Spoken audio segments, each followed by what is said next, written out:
Hi, this is Dan Sullivan. I'd like to welcome you to the Multiplier Mindset Podcast. The scariest reality of being an entrepreneur is going into the marketplace and selling something. A lot of people really don't have the courage to actually do this, so they would prefer that other people do their selling for them. But if you're going to be a continually growing entrepreneur, then the reality that you have to master is going into the marketplace with something that you think is valuable to see if other people think it's valuable enough that they'll actually pay you. I call it getting a check. I've gotten a lot better at this over my 40 years plus as an entrepreneur. I've gotten much, much better at going into the marketplace and selling because I identified a particular formula regarding the experience I would have every time I tried to sell something. And the formula is yeses reward us. So if you get a yes, you get rewarded with a check.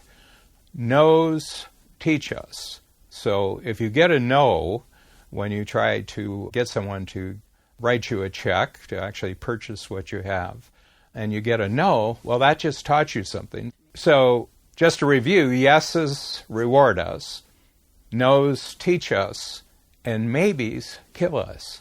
So all the entrepreneurial failure that I've seen, real serious failure in my own life and also in the lives of thousands of entrepreneurs. I've personally coached more than 6,000 entrepreneurs, and we're upwards of 17,000 entrepreneurs who have been in Strategic Coach, is that all the worst trouble that entrepreneurs get into is where they're not getting yeses, they're not really getting no's, but they're filling their life up with maybes. And the maybes come because you don't want to get a straightforward yes or no. So I noticed that people will delay getting an answer in the marketplace. They'll put it off to the next meeting. If they sense they're not going to get a yes, they're not, what I would say, courageous enough to actually accept a no.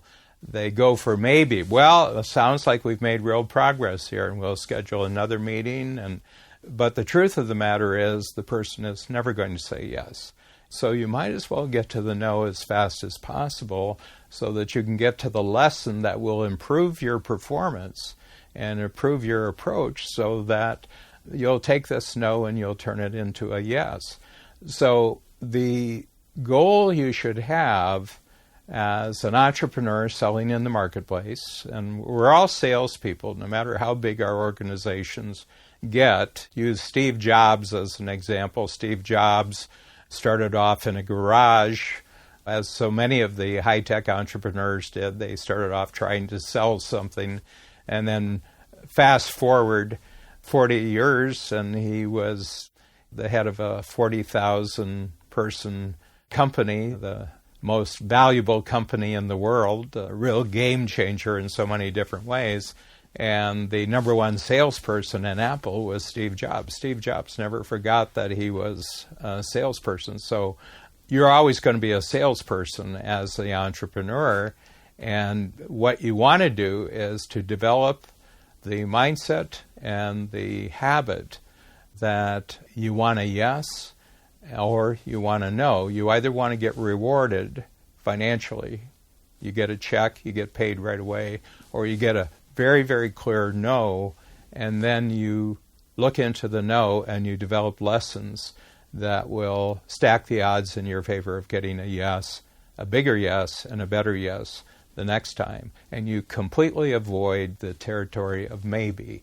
My feeling is that I always force the issue. Is it yes or no? I never allow a person to say maybe or I'll think about it. If I say, well, here's the thing, would you like to join the program?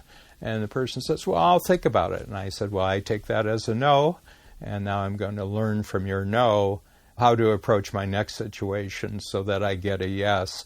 So I just want my entire future as an entrepreneur to consist strictly of yeses and nos, and to eliminate forever, never again in my entrepreneurial life will I ever allow someone to say maybe and put their decision of yes or no off to the future. The yes or no happens right now. I don't accept any maybes in my life. And that makes your life as an entrepreneur incredibly clear. It makes your life very simple. But the most important about it is that it's very courageous.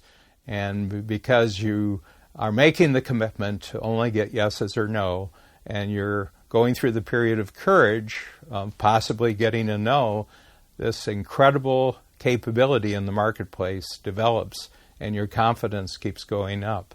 The only thing that kills entrepreneurial confidence is when the entrepreneur allows someone to give them the answer of maybe. There are no maybes in the entrepreneurial world. That belongs to a completely different world. That's not your world. So organize your future now so that's just yes or no. Never accept, for the rest of your entrepreneurial career, a maybe.